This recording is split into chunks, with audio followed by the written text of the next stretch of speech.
Pode ser, irmão. Pode ir, pode. Pode ser uma hora para vai vir fora.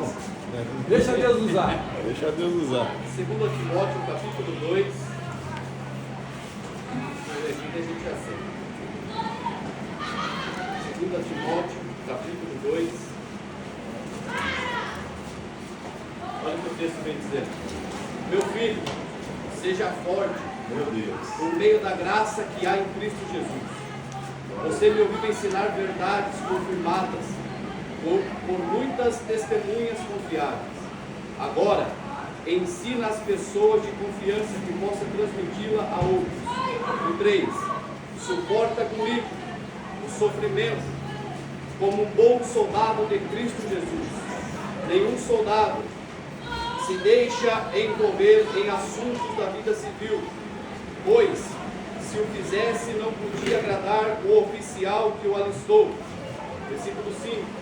O atleta não conquista o prêmio se não seguir as regras. 6.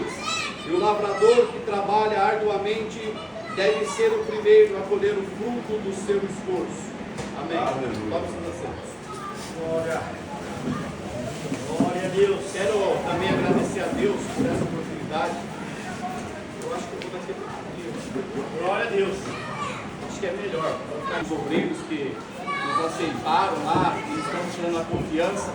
Em 2 anos eu fico perguntando para Deus, né? Tantas pessoas capacitadas, o Toniel, que a gente conhece há tanto tempo, congregando juntos, que o Senhor Deus possa continuar abençoando a vida de todos que estão aqui. E obrigado por abraçar minha casa, minha família e acreditar no meu ministério também. Em 2 anos, os irmãos chamando para ministrar em congresso e encontros, eu vejo Deus, porque eu nunca almejei cadeira, nunca almejei cargo, eu almejava almas para Cristo. E Deus foi aos poucos me moldando. Quando eu fui consagrado a pastor, eu ia ministrar no aniversário de 7 anos da igreja que eu congregava, no encerramento. Eu ia pregar nesse dia. Aí o pastor, meu pai na fé, ele se colocou de pé, a igreja lotada. Aí antes nem que eu não sabia de nada, eu já tinha feito uma reunião com todos os obreiros para ver se me aprovavam para ser ungido. Depois de 4 anos sendo evangelista, aí ele pegou o microfone e falou: olha, eu fiz a reunião com todos os obreiros e todos aprovou. Eu já tinha tratado no meu coração, mas eu queria confirmação de testemunho para poder dar esse veredito para ser consagrado a pastor. Aí naquele momento toda a igreja, quase umas 300 pessoas, se coloca de pé e começa a glorificar a Deus. Então depois eu não entendia, porque eu nunca almejava cargo, eu queria servir a Deus, fazer o que era preciso na obra do Senhor. E Deus vem, pela misericórdia dele, nos levantando, nos dando graça. Eu agradeço a oração de todos e a confiança de todos. Amém? Amém. Irmãos, carta de Paulo a Timóteo. Nós sabemos que Paulo escreve essa carta para o obreiro Timóteo, que tomava conta de uma igreja na cidade de Éfeso. E vemos que Paulo escreve 2 cartas, 1 Timóteo e 2 Timóteo. Se a gente lê na primeira carta, nós vamos ver Paulo ensinando, dando as instruções a Timóteo para como viesse conduzir a igreja, o povo, tomando cuidado com falsos ensinamentos dentro da igreja, tomando cuidado com falsos profetas dentro da igreja. E a Bíblia vem dizendo que o Senhor vem dando a sabedoria para Paulo escrever, que vem dizendo que Timóteo tinha agora uma responsabilidade. Ele deveria usar a fé, se apegar à fé e manter a consciência limpa, pois alguns iriam rejeitar e não iriam aceitar a correção e o ensinamento que o Senhor tinha para aquele povo. Só que Timóteo, para conduzir aquele povo, sendo um obreiro do Senhor, Timóteo agora ele começa a aplicar os ensinamentos de Paulo. E vemos que quando há regras para seguir dentro do ministério, dentro da igreja, alguns concordam e alguns não concordam. Mas quando é de Deus essa regra para ser seguida, para o culto ser abençoado, para o culto seguir tudo conforme deve ser, a gente tem que seguir a regra da palavra. Dentro da palavra, e tendo a palavra como firmamento. E Paulo vem escrevendo para Timóteo: Timóteo, seja firme, pregue a verdade, use a fé como tinha sua avó, como tinha sua mãe, como ensinaram. Muitos aqui não nasceram no berço evangélico como eu, alguns veio de os pais evangélicos, mas nós que não nascemos no berço evangélico, nós temos Cristo que morreu na cruz do Calvário por causa da nossa vida, que nos deu a oportunidade de poder estar aqui hoje louvando o nome dele. Então, quando Paulo vem escrevendo para Timóteo, para ele admoestar aquele povo com a base na fé, na sabedoria e no entendimento, alguns se levantam contra Timóteo lá dentro da igreja de Éfeso. E ele se levantando, Paulo fica sabendo, ele pega e escreve a segunda carta e vem dizendo: Timóteo, se apegue à palavra, pois eu quero te lembrar que não pode deixar de avivar o dom de Deus, a chama do dom de Deus, que eu impus as minhas mãos sobre você. E este dom, com o Espírito Santo, ele não produz um espírito de covardia, ele produz um espírito de verdade.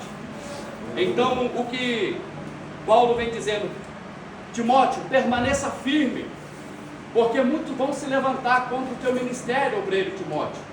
Muitos vão querer ir para o outro lado, mas Paulo vem advertindo a Timóteo: Timóteo, o Senhor não nos deu um espírito de covardia. Aleluia. O que é ser covarde? É quando a gente prega a verdade, anuncia a verdade, mas aquele não aceita e você concorda com aquilo. Você não pode concordar, a gente tem que sempre estar firmado. Obreiros têm que estar firmados na verdade da palavra do Senhor. Obreiros têm que estar firmes na palavra do Senhor. Doa quem doer, tem que estar firme no propósito do Senhor. E Paulo vem dizendo: Paulo, não seja covarde.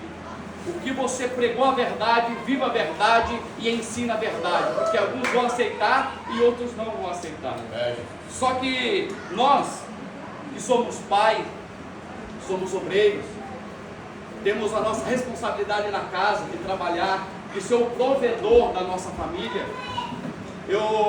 Quando a Emily tinha 3, 4 aninhos, ela me deu um presente, uma camiseta, que ela estudava na escola, e ela colocou o pezinho, pintaram o pezinho dela, e ela colocou 2 pezinhos assim, e a frase vinha dizendo: pai, pise firme, porque eu seguirei os seus passos. Então, os nossos passos, como é que estão diante da presença do Senhor? Porque os nossos filhos estão vendo, as nossas esposas estão vendo, homens e mulheres de fora do nosso ministério estão vendo, e o Senhor vem dizendo: eu não te dei espírito de covardia. E vem dizendo para um bom soldado de Cristo Jesus: meu filho, seja forte por meio da graça que há em Cristo Jesus. Porque você já ouviu ensinar, nós já ouvimos ensinar o ensinamento da palavra do Senhor, da verdade da palavra do Senhor, e não devemos retroceder. E Paulo vem dizendo: suporta comigo o sofrimento, como um bom soldado de Cristo. Como um bom soldado de Cristo. Há sofrimentos, a dor, a angústia, porque ser pai, ser obreiro, ser pastor, ser diácono, ser cooperador, já é uma responsabilidade enorme de estar na presença do Senhor. E o Senhor vem dizendo hoje: suporta. Nós estamos aqui hoje comemorando mais um ano na presença do Senhor Jesus. Mas Deus sabe como alguém aqui está por dentro. Mas o Senhor vem dizendo: suporta, continua, porque eu te chamei para uma obra grande. E a obra é tremenda. E vem dizendo no versículo 4: nenhum soldado deve se deixar envolver em assunto dessa vida, pois se o fizesse, não poderia agradar o oficial, o Senhor, que nos alistou. Então, os assuntos dessa vida, nós que somos obreiros da casa do Senhor, eu sei que é um culto de ação de graça, mas nós temos que receber a palavra. O Senhor, Ele vem dizendo que nós não devemos se envolver em embaraço dessa vida. Obreiro não pode ter embaraço dessa vida. Homem que serve ao Senhor não pode ter embaraço dessa vida. Eu sei que há momentos que a gente estamos fracos, estamos espiritualmente fracos pela correria do trabalho, pelas dificuldades na casa. Nós homens ainda que temos a responsabilidade de pôr o alimento dentro da nossa casa. Há dias que é árduo ali. Há dias que nós temos que acordar cedo, como eu postei esses dias. Sai antes do sol nascer e chega depois que o sol se pôs. Mas mesmo assim temos que continuar sendo fiel a Deus. Aleluia. Porque o Senhor vem dizendo: suporta comigo, aleluia, esta aflição, esta angústia e a pressão e a opressão do inferno sobre a vida. Desde quando a gente aceita Jesus, o inferno já está contra a nossa vida. É verdade. Desde quando a gente aceita Jesus, o inimigo já se coloca de pé para combater, para nos afrontar, para nos fazer desistir. Mas o Senhor vem dizendo hoje: suporta, porque eu estou com cada um de vocês. Aí Paulo vem dizendo para Timóteo: Timóteo, seja firme na obra, suporta, porque o Espírito do Senhor está com vocês. Vamos continuar. Sim, o atleta não conquista o prêmio se não seguir as regras. O atleta não conquista o prêmio se não seguir as regras. É bem verdade que um atleta, numa maratona, para correr, é necessário de uma preparação, desde uma alimentação, e assim também é com Cristo.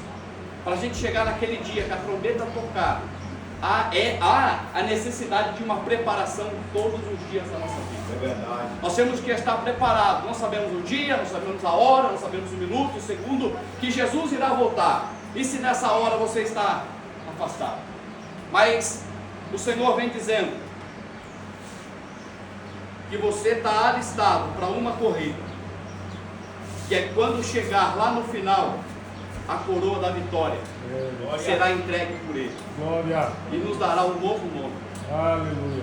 O lavrador que trabalha arduamente deve ser o primeiro a colher o fruto do seu esforço. Todos aqueles que trabalham na obra do Senhor certamente vai colher algo que o Senhor tem para a sua vida. Todos que fazem a obra do Senhor, como o Diácono Luciano vem falando ali, sexta-feira é corrido para todo mundo, eu sei, é corrido, mas eu sei que a recompensa não vem do homem, a recompensa vem de Deus. Aleluia. Não espere nada do homem, não espere nada dessa terra, espere em Deus, porque Ele é capaz de mover o céu e a terra em nosso favor. Então, o que Timóteo, a instrução que Paulo vem trazendo a Timóteo aqui, que era para ele permanecer firme e fiel na palavra. Porque os levantes, a vontade de desistir, de parar, de abandonar, certamente veio sobre a vida de Timóteo. Porque o levante da sua casa, o levante de tomar conta de um ministério, porque Paulo tinha fundado o ministério em Éfeso e deixou Timóteo como responsável. E ali toda a opressão cai em cima. Toda a opressão cai em cima de Timóteo. Mas aí Paulo, com a sua sabedoria, estando preso, sentenciado à morte, e vem dizendo: Paulo, não desista, porque aquele que nos alistou nessa corrida, aquele que nos alistou como um soldado na presença do Senhor Jesus, este é fiel para cumprir a tua obra. Aleluia. E segurar em nossas mãos os momentos difíceis em que nós passamos. Eu sei que o ano passa para todo mundo, esse ano voou, passou rápido demais, por causa da nossa correria, por causa do nosso dia a dia. E o que é que fizemos para o Senhor Jesus? Como é que estamos fazendo para o Senhor Jesus? Estamos somente aqui de corpo, ou estamos entregues, como estamos estudando, corpo, alma e espírito?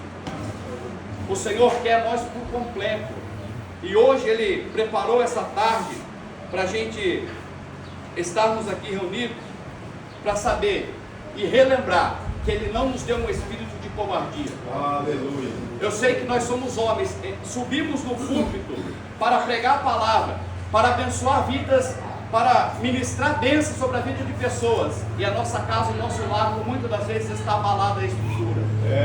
Nós que somos homens, nós temos temos que ter essa força em Cristo Jesus, mas nós não somos super-heróis, não. Nós não somos super-heróis como nos filmes. Nós também temos a nossa necessidade. É só o céu sabe como o pastor se sente, como o evangelista se sente, como o diácono se sente, com a responsabilidade, como o líder se sente com a responsabilidade de guiar um povo que quando chegar lá na presença do Senhor vai prestar conta dessa responsabilidade. A opressão é tão forte, é tão terrível essa opressão, que nós que olhamos para fora, às vezes falar, o irmão está faltando do culto, quarta, sexta, domingo, mas a gente não imagina a opressão que está, ou até chega lá se arrastando para louvar o nome do Senhor, chega lá empurrado. Por isso que o Senhor fala que é bom sempre andar em dois. Em casa, às vezes é eu e a minha esposa, é assim, vamos. O Aladão esteve falando na aula hoje, quando a gente corre um pouquinho a mais, passa do limite de velocidade, você sabe, está errado. Se tem um limite, é aquele limite de velocidade. E esse dia eu indo para o culto, estava vindo uma carreta na rotatória perto de casa, e eu, ao invés de fazer o retorno, já virei e já entrei. A minha mulher falou assim: ô pastor, está indo para a igreja fazendo errado? Ô pastor, está indo para a igreja e está fazendo errado? Não faço mais a rotatória errada. E a Emily no banco de trás. Então eu tenho que ser exemplo lá dentro da minha casa. Nem que chegue um pouquinho mais atrasado, mas faz o certo. Amém? E Deus, Ele é fiel. Haverá momentos em nossa vida que nós estaremos que nem Timóteo, querendo desistir, abandonar. Mas a palavra do Senhor vem nos falando: seja forte. Glória a Deus. Eu hoje entrego força. Eu hoje entrego alegria na tua alma. Amém. O Senhor não preparou essa tarde em vão, não. O Senhor preparou essa tarde para fortalecer e continuar fortalecendo obreiros da casa do Senhor Jesus. Glória a Deus. Homens que tenham compromisso com a palavra. E a Bíblia vai falar em Timóteo mesmo a respeito de vaso de honra e vaso de desonra. E ser vaso de honra, por muitas das vezes, é estar com a alma, com o coração esbugalhado, quebrado, abatido, mas sendo um vaso na presença do Senhor. Aleluia. Porque o vaso ainda continua na mão do oleiro. E aí ele pode quebrar e fazer de novo. Ele pode amassar e fazer de novo. Então que nós possamos ser um vaso cheio de honra para a glória do nome do Senhor Jesus. Fique com essa palavra nessa tarde. O Senhor não deu espírito de covardia para nós. O Senhor deu espírito de autoridade e ousadia diante da fé e da tua palavra que nos dá o firmamento. Então que possamos continuar acreditando naquele que nos alistou, que olhou para nós e disse: não, eu tenho algo com esse aí, ó. Aleluia. Eu tenho algo com esse aí. E há algo grande sobre a terra. Porque quem fez a promessa ainda é Ele. Amém? Quero convidar vocês a colocar de pé. Vamos fazer uma oração.